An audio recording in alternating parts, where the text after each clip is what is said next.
An ex-Anheuser Busch executive has revealed that left-wing investment firms are pressuring companies to, quote, go woke. Okay.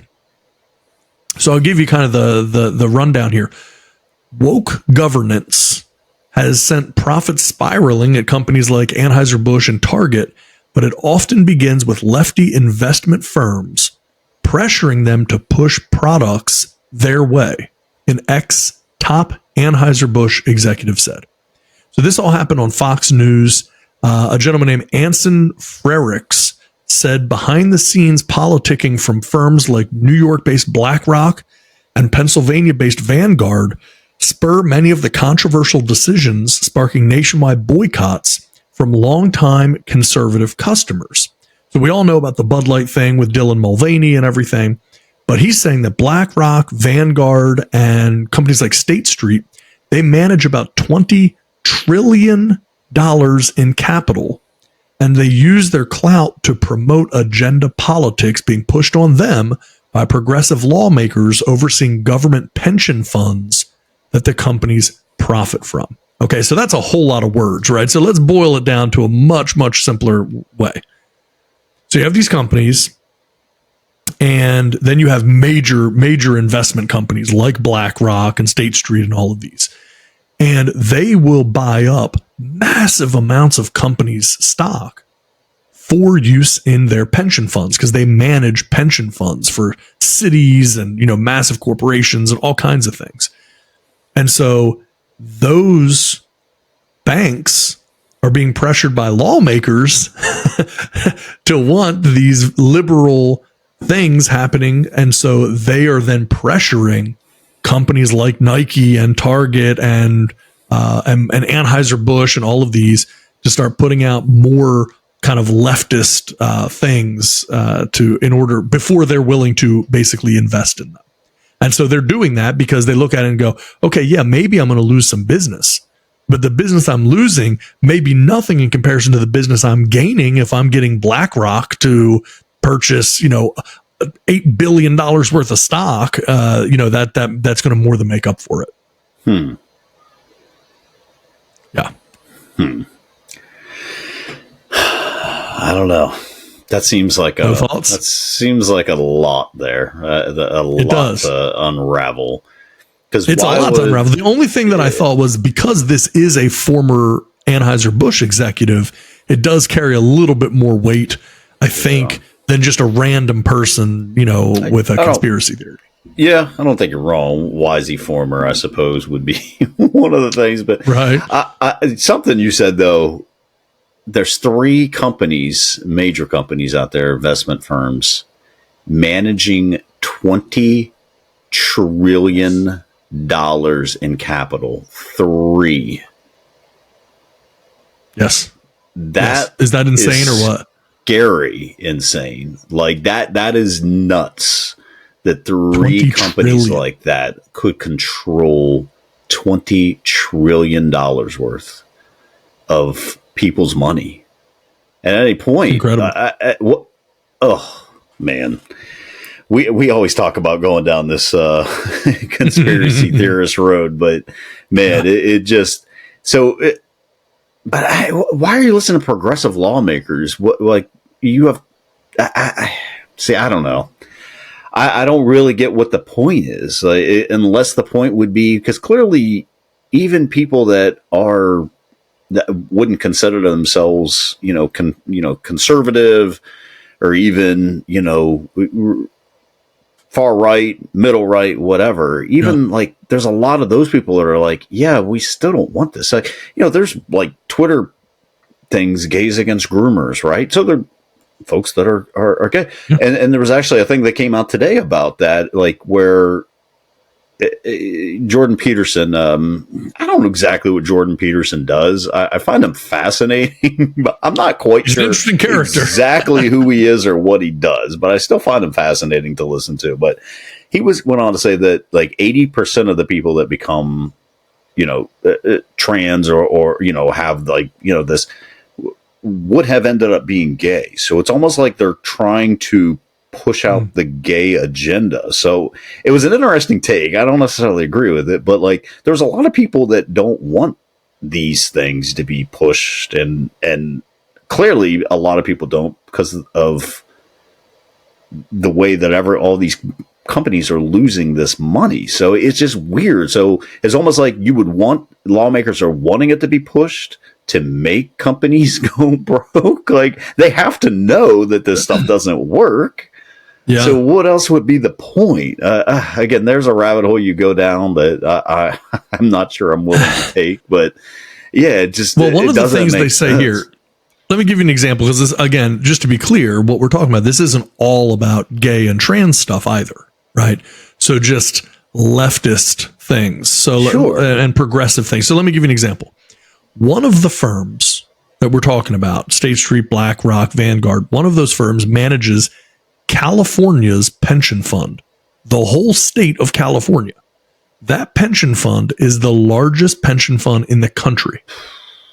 So California politicians can have a big say in the corporate governance and politicking of the firms they invest really heavily in. So they actually said that in California, for example, they've recently mandated these large pension funds that they divest from things like fossil fuels and oil and gas. And when Bill de Blasio, the former mayor of New York, was in office, he did the same thing. But then they'll also tell BlackRock, State Street, Vanguard, et cetera, that if they're going to manage their money, they have to commit to things like ESG, diversity, equity, inclusion, and adopt firm-wide commitments that they therefore then force onto all major companies in corporate America.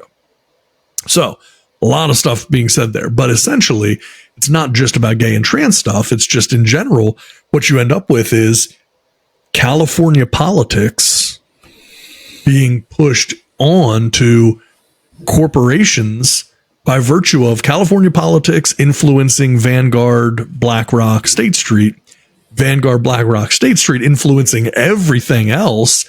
And that money, then they, are kind of moving forward with that mission. So it's all super weird stuff, man. It is incredibly strange. I don't know what to say about it. I mean, we on this show, we talk about it all the time. We're not left wing. We're not right wing. We're basically dead down the center. We are of the, we're of the common sense party. And, when you see things that don't make sense, those are the things that we call out. Those are the things that we talk about. And, we're talking about this now. Some of this stuff just doesn't make sense. It doesn't make sense. But it can only be because there are people behind the scenes that are pushing it for whatever reasons. Because outside of that, why would any of this happen? Right. So it actually gives credence to some of these conspiracy theories that maybe wouldn't otherwise warrant credence. Imagine like having to I don't even man. Imagine like in California, like you're now being told if you want to manage these funds, you can't invest in oil, you can't invest in anything other pretty much than natural gas. Thinking that like in next 4 years, like the whole entire country is going to be run on nothing but solar and wind. Like, it's just not going to happen. Like all the stuff to even make half of the stuff that you need takes vehicles and takes things that take gas and oils and everything else, right? So it's just like insane. So now you're not going to invest in oil companies and companies like that. So now what? They're going to go, are they going to go broke? And now you're going to have less and few. It's just like you're just trying to squeeze it down just to have just a couple of entities running everything. And I guess that's really what the whole idea is to have just no choices in life. You're going to be told exactly what you need to do and what you're going to do and who you're going to buy your gas from and who you're going to buy this from and that from. And that's man. Well, and I do think the other aspect of it is, when it comes to things like, we're talking about oil and gas and stuff, they're forcing that agenda because it also does, obviously we get our oil from overseas from countries that don't like us. And so it ends up being a thing where it's kind of like, hey, it doesn't matter if we're ready for it or not. It doesn't matter if there's a good alternative or not. We're going to force the issue, and we're going to not be in the oil business whatsoever because we're going to choke out these oil companies. It doesn't matter that they're American companies.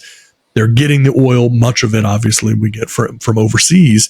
And so, we may have the American refining companies here, but the crude oil comes from overseas, and we're not going to buy stuff from there. So it's becoming more and more behind the scenes, I think, this isolationist idea where, it's we don't want to have any dependency on other countries. But meanwhile, we still want other countries dependent on us. So I think that's going to be where, believe me, there's a whole long conversation could be had about that for sure. Yeah. But we won't have it tonight. No. I don't think I have the capacity to have that conversation tonight. Yeah, but I did think it was interesting, at least that a former Bud Light executive is coming out and saying that their hand is being forced by these huge banks, Vanguard, State Street, and particularly Blackrock. Obviously, no one's bigger than Blackrock. And that, that's why all of these bizarre business decisions are being made by these companies that are swinging way left. Their hands are kind of being forced. So kind of an interesting idea. Just amazing. You let 3 entities control. That has to be 90% of people's funds. It's got to be, right? I mean, it's 20 trillion. 20 trillion. That can't be 5%. Like that has to be a number larger than 70% of all the people's money. Oh, that's scary, man. I don't know. Like that doesn't sit well with me, but it's not a good situation. No. Invest in Bitcoin. No, because here's the thing, right? I'll give you a quick little stat talking about this. Because we've been, you've been hearing about the debt ceiling in the news recently, Republicans and Democrats trying to come together. The total federal debt is expected to exceed 50 trillion in a decade. So it's not even to 50 trillion yet. And we're talking about these 3 companies alone managing 20 trillion. So they're managing, we'll say roughly half of the entire US debt is being managed by 3 companies. Yeah. So, it's scary stuff, man. It should scare a lot of people, I would think. I mean, it's probably been that way forever. And, you're just more and more now kind of realizing this stuff as you get older and you're like, my money, I need to make my money last and I got to invest. Yeah. Well, you're investing in one of 3 essential companies, at this point. That's right.